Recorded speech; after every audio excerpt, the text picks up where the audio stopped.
Hello and welcome to my week 3 weekly tutorial video.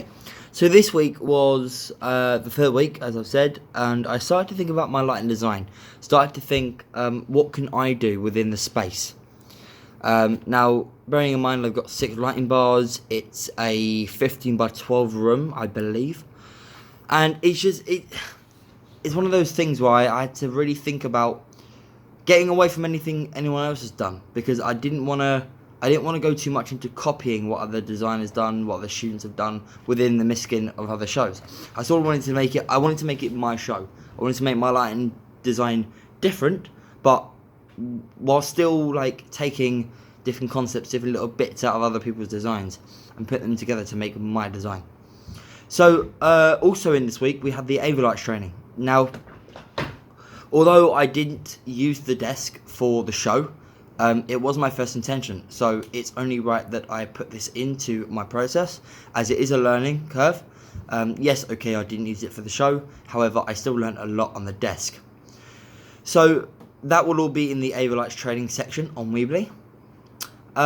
So my research, I started looking at, instead of just looking at videos online, I started to actually have a look at lighting design plans.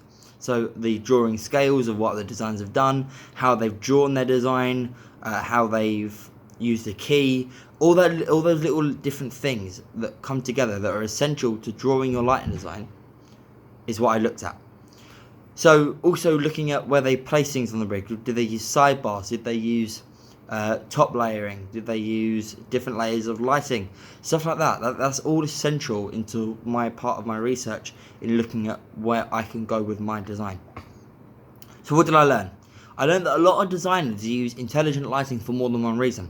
So a moving light, yes, okay, it can move, it can spin, it can change colour, but it's not all about that. You can use them for intensity chases.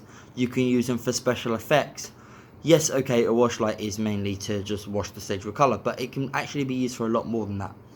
Also, stuff like LED strips, yes, okay, again, colour, but you can do pixel mapping on them. You can pulse chase. You can do loads of different things. So intelligent lighting is one of those wonderful things that you can use stuff. You can use it for generic stating, also for intelligence, for like effects and chases and things like that. So it's actually really good.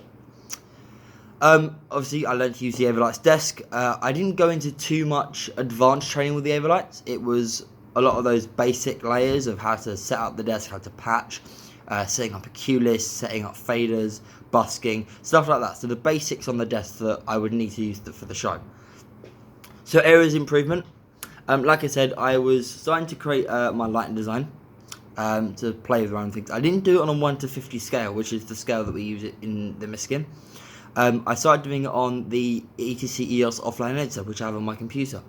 I started to create stuff like magic sheets, which actually really helps.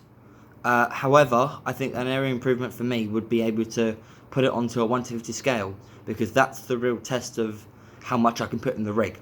Because obviously on the ETC EOS offline editor, it's not to scale.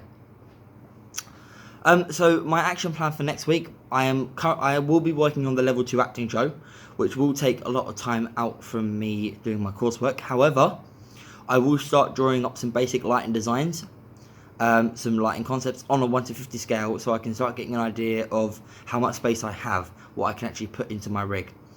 So thank you for watching, and please watch week 4, which will follow this video. Thank you.